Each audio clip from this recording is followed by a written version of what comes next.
नमस्कार, मी प्राध्यापक तुकाराम सोलापुरे लक्ष करिअर इन्स्टिट्यूट बार्शीच्या युट्यूब प्लॅटफॉर्मवर आपले सहर्ष स्वागत करत आहे. मित्रांनो, नुकतेच 10वी 12वी जेईचे निकाल लागलेले आहेत, तसेच नीटची परीक्षाही झालेली आहे. या परीक्षेमध्ये काही मुलांना कमी मार्क पडलेले आहेत, तर काही मुलांना उत्कृष्ट मार्क पडले आहेत. आजचा हा व्हिडिओ ज्या विद्यार्थ्यांना कमी मार्क पडलेले आहेत त्यांच्यासाठी तर क्रांतिकारी आहेच, परंतु ज्यांना अधिकचे मार्क पडले आहेत त्यांच्यासाठीही मार्गदर्शक आहे. मग आपल्याला माहिती आहे की अवघ्या 2 दिवसापूर्वी 10वीचा निकाल लागलेला आहे. 10वीच्या रिझल्टमध्ये काही मुलांना अतिशय उत्कृष्ट मार्क पडलेले आहेत, तर काही मुलांना अतिशय कमी मार्क पडले आहेत. कमी मार्क पडलेले विशेषतः 38 ते 40% विद्यार्थी हे आनंदामध्ये दिसतात. कारण का? त्यांच्या पालकांना असं वाटतं की आपला विद्यार्थी हा किंवा आपला मुलगा हा नापास होणार होता, तो पास झालेला आहे. त्याबद्दल त्यांनी अगदी 38 ते 40% मार्क पडलेले असताना सुद्धा आपल्या मुलाचं स्टेटस ठेवलेलं आहे आणि ते खूप आनंदी दिसत आहे. दुसरीकडे मुलाला 10वीमध्ये 95% मार्क पडले तरीही पालक नाराज दिसत आहेत. कारण का त्या पालकांना वाटतंय की आणखी 2 ते 3% मार्क आपल्या मुलाला पडू शकत होती. तसेच त्याच्या आईला पण वाटतं की आणखी 4% मार्क पडू शकत होते. त्यामुळे काय झालं की 2 ते 3% 95% मार्क पडून सुद्धा काही पालक हे नैराश्यग्रस्त अवस्थेमध्ये दिसत आहेत. त्यामुळं अशा पालकांना विनंती आहे की आधीची मार्क ही आपल्याला माहिती आहे की आपल्या नवरा बायकोची दोघांची एकत्रित 10वीची मार्क केली आणि सध्याची मुलाची मार्क एकत्रित केली तर दोघांच्या मार्का एवढी त्याची एकट्याची मार्क किंवा त्याच्यापेक्षा जास्त आहे. त्यामुळे जास्त अपेक्षा ठेवणं थोडंसं धोकादायक वाटतंय. आपल्याला माहिती आहे की 10वीची मार्क ही आपल्याला कुठंतरी म्हणजे फार मोठा IAS IPS होणारी मार्क नाही. भविष्यकाळामध्ये आपल्याला माहिती आहे की जसं वय वाढत जातं तस तशी मुलांची बुद्धिमत्ता वाढत असते आणि मार्क वाढत असतात. वैयक्तिक विचार केला तर मलाही 10वीला फक्त 47% मार्क होती, तरी मी युनिव्हर्सिटी लेव्हलला MA लेव्हलला विद्यापीठामध्ये पहिला आलेलो आहे. याचा अर्थ काय? 10वीच्या मार्कावर आधारित जर आपण काही गोष्टी करत बसलो असतो तर मग ही प्रगती पुढे लक्षात आलेली नसती. यापेक्षाही सगळ्यात माझी मोठी ओळख आहे की मी मागच्या 20-25 वर्षामध्ये 2,500 यशस्वी विद्यार्थ्यांचा मार्गदर्शक ठरलेला आहे की जे विद्यार्थी आज महाराष्ट्र प्रशासनामध्ये अधिकारी म्हणून अतिशय चांगल्या पद्धतीने सेवा देतात. त्यामुळे 10वीच्या मार्कावर विशेषतः आपल्याला माहिती आहे की ही मार्क फार मोठ्या ठिकाणी उपयोगी पडत नाहीत. त्यामुळे काय करायचं आहे की किती मार्क पडले यापेक्षा भविष्य काळातील रचना फार महत्वाची असते. दुसरं महत्वाचं आपल्याला आहे की 12वीचाही निकाल लागलेला आहे. 12वीच्या मार्कमध्ये आपल्याला बऱ्याच मुलाला मार्क कमी पडलेले दिसले. ज्या मुलाला 10वीला 95% 96% मार्क होती त्या मुलांना इथं 76% 80% मार्क पडलेले आहेत. तरीही पालक नाराज आहेत. कारण का? नाही आणखी आम्हाला 85% 90% मार्काची गरज वाटत होती. वास्तविक पाहता आपल्याला माहिती आहे की 10वी आणि 12वीच्या मार्कावर पुढच्या इयत्तेला प्रवेशाशिवाय इतर काही मार्ग नाही. त्यामुळे काय करायचं आहे की 10वी 12वीची मार्क ही जी आहेत त्यावर आधारित लक्ष केंद्रित करण्यापेक्षा पुढे कोणता मार्ग निघू शकतो हे पाहणं गरजेचं आहे. तिसरा महत्वाचा मुद्दा येतो की नीट JEE सारख्या परीक्षा असतात. या परीक्षेमध्ये बऱ्यापैकी मुलांना मार्क कमी पडतात. अशा वेळेस काय होतंय की पालक नाराज होतात. आपल्याला माहिती आहे की नुकतेच नीटची परीक्षा झालेली आहे. या परीक्षेमध्ये खूप मुलांना चांगले स्कोर आले. काही जणांना 2 वर्ष 3 वर्ष रिपिटेशन करून सुद्धा उत्कृष्ट मार्क किंवा उत्कृष्ट स्कोर आलेला नाही. अशाच पालक नाराज होतात. पण मी नेहमी सांगतो की त्या मुलाच्या अनुषंगाने जर तेवढी मार्क पडत असतील तर मुलावर नाराज होऊ नका. कारण का? आपल्या लक्षात ठेवायचं की आपण मुलावर विनाकारण डॉक्टर झाला पाहिजे, इंजिनियर झाला पाहिजे असं ग्वाद्रेशन आणण्याचा प्रयत्न करतो. वास्तविक पाहता आपल्याला माहिती आहे की डॉक्टर झाला म्हणजे सर्वस्व झालं असं नाही, इंजिनियर झाला म्हणजे सर्वस्व असं झालं नाही. तर यापुढे आणखी बऱ्याच गोष्टी असतात की ज्या मुलाच्या वैयक्तिक कौशल्यावर अवलंबून असतात. म्हणून आता जरी समजा त्याला नीटला किंवा JEEला मार्क कमी पडले असले तरीही घाबरायची गरज नाही. तो त्याच्या प्रारब्धाचा आणि आपल्या प्रारब्धाचा एक भाग होता असं समजून पुढे जाणं गरजेचं आहे.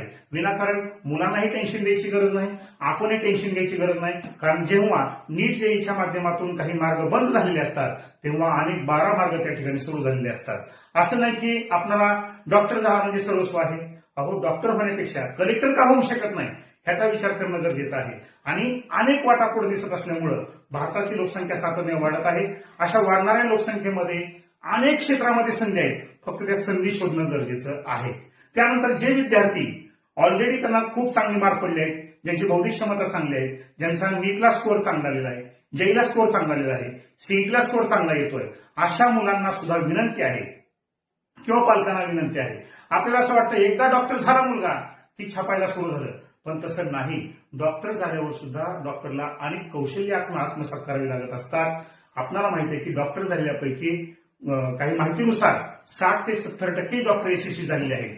अजूनही 30-35% डॉक्टर यशस्वी झालेले नाहीत. याचा अर्थ आपल्याला माहिती आहे की डॉक्टर झालं म्हणजे सर्व झालं असं नाही, तर डॉक्टरला सुद्धा म्हणजे त्याच्या बोलण्यावर, त्याच्या वागणुकीवर पेशंटचं करिअर अवलंबून असतं, पेशंटचं यश अपेक्षा अवलंबून असते. डॉक्टर नुसतं म्हटलं ह्या पेशंटला काही झालेलं नाही, नीट होतोय, तरीही पेशंटचा निम्मा जीव किंवा त्यांना निम्मा जीव भांड्यात पडलेला असतो.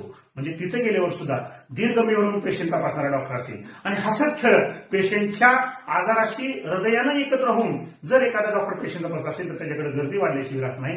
कारण मीही 5-6 वर्ष मेडिकल लाईनमध्ये काम केल्यामुळं याचा मला अनुभव आहे.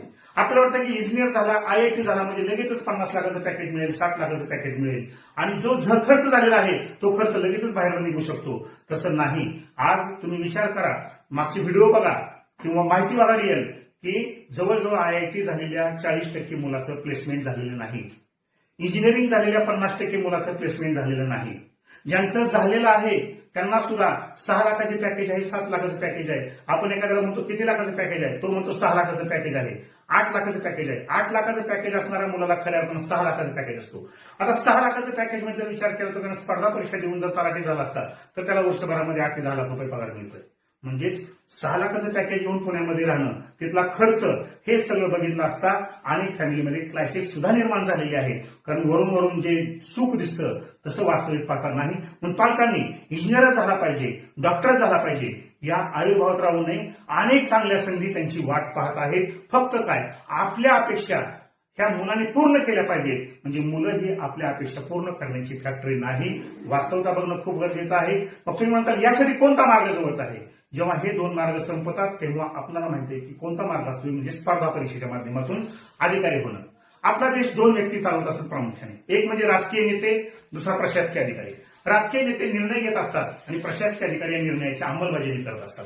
महाराष्ट्रामध्ये, भारतामध्ये जर आपण पाहिलं, अनेक प्रशासकीय अधिकारी ज्यांचे कुठेही नंबर लागू शकलेले नाही, म्हणजे ज्यांचा मेडिकलला नंबर लागू शकला नाही, ज्यांचा अभियांत्रिकीला नंबर लागू शकला नाही, ज्यांचे DED नंबर लागू शकले नाहीत, अशा लोकांनी BA BSc केलंय आणि आज ते प्रशासनामध्ये गेलेले आहेत आणि उत्कृष्ट प्रशासक म्हणून त्या ठिकाणी काम करत आहेत. बघा, अनेक प्रशासकाचा बायोडाटा हे 60 ते 70% रेंजमध्येच आहे.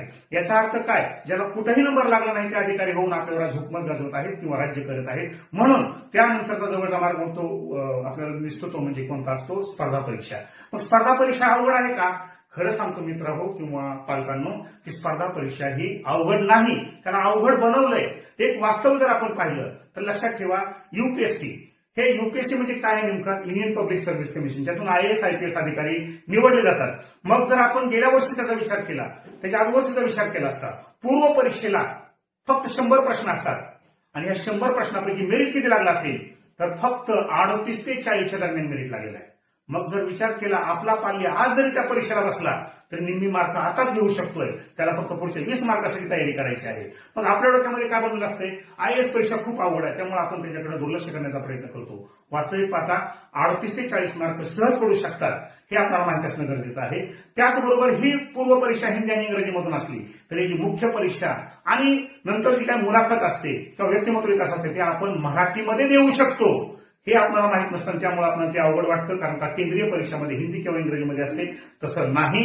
तर पूर्व परीक्षा जरी हिंदी आणि इंग्रजीमध्ये असते किंवा ऑब्जेक्टिव्ह असते तिथे लिहावं लागत नाही, पण मुख्य परीक्षा मात्र आपल्याला माहिती आहे की मराठीतून देता येते, मुलाखतही मराठीतून देता येते, हे लक्षात ठेवणं गरजेचं आहे. पूर्व परीक्षेमध्ये केवळ नाममात्र 38 ते 40 मार्काची गरज असते. तेवढी जर मुलगा आपला पाडू शकत नसेल तर मग आपण तरी विद्यार्थ्याला काय दिलं आतापर्यंत आणि ह्या शैक्षणिक जे काही धोरण आहे त्यांनी आपल्याला काय दिलं महत्वाचं ठरतं. त्यानंतर दुसरी परीक्षा असते ते म्हणजे राज्य सेवा नावाची MPSC परीक्षा. त्याही परीक्षेचा मेरिट गेल्या वर्षीचा अभ्यास केला असता फक्त 100 पैकी 58 लागलेला आहे. याचा अर्थ काय, निम्म्यापेक्षा थोडं जास्त आहे, तेही आपला पाल्य करू शकतो. त्याचबरोबर कंबाईन ग्रुप BC ज्याच्यामध्ये PSI, STI, सब रजिस्ट्रार, त्याचबरोबर टॅक्स असिस्टंट, क्लार्क यासारखी पदं भरली जातात.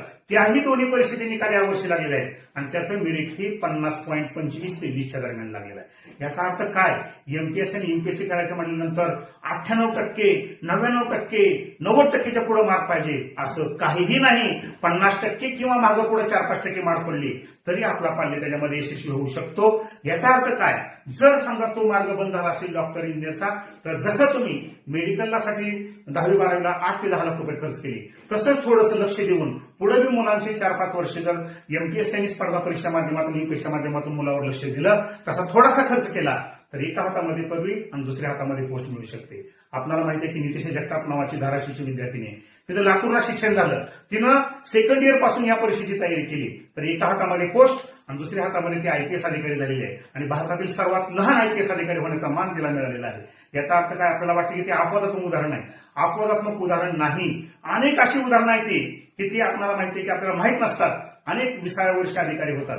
मग आपलं पण टार्गेट असं ठेवावं की जे आपण मेडिकल लाईनला, इंजिनिअरिंग लाईनला मुलांना देणार होतो ते जर इकडे प्रशासनामध्ये देऊन त्यांच्यावर थोडं लक्ष केंद्रित केलं आणि त्यांना वयाच्या 20-21 वर्ष अधिकारी झालंच पाहिजे असं थोडंसं बिंबवलं तर तोही एक मार्ग होऊ शकतो. पण असा अर्थ नाही की डॉक्टर आणि अभियांत्रिकी झालं तरच करिअर आहे.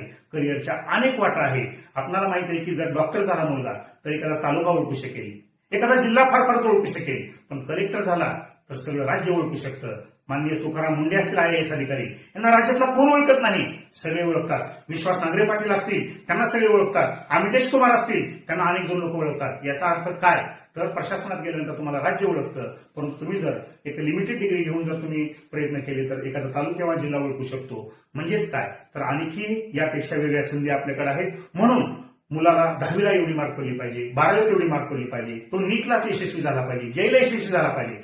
प्रयत्न करणं आपलं काम आहे. आपण एक मार्गदर्शक आहोत, पण आपल्या अपेक्षांचं ओझं मुलावर ठेवता कामा नये एवढी विनंती आहे. आणि जर तो मार्ग बंद झाला असेल तर म्हणजे पाल्यावर कोणत्याही स्वरूपाचं नाराज न होता आपण त्याला उलट पुषप केलं पाहिजे आणि फक्त एवढं म्हणायचं, कुठेही जा, काही कर, फक्त त्यातलं टॉप मोस्ट होऊ आणि जेणेकरून तुझ्या नावानं मला ओळखलं पाहिजे अशी समाजामध्ये माझी इमेज तयार कर. सगळ्याचा व्हिडिओ जर आपल्याला आवडला असेल तर आपण लाईक करा, शेअर करा आणि अवघ्या 8 दिवसामध्येच आपण 500 सबस्क्राईबरचा टप्पा पार करत आहोत. त्यामध्ये अजून थोडेसे कमी आहेत. ते जर तुम्ही सबस्क्राईब केलं तर आम्हालाही थोडी प्रेरणा मिळते आणि आपल्यालाही पुन्हा अशा अनेक व्हिडिओ ऐकता येतात. त्यामुळं चॅनल सबस्क्राईब करा, लाईक करा, शेअर करा.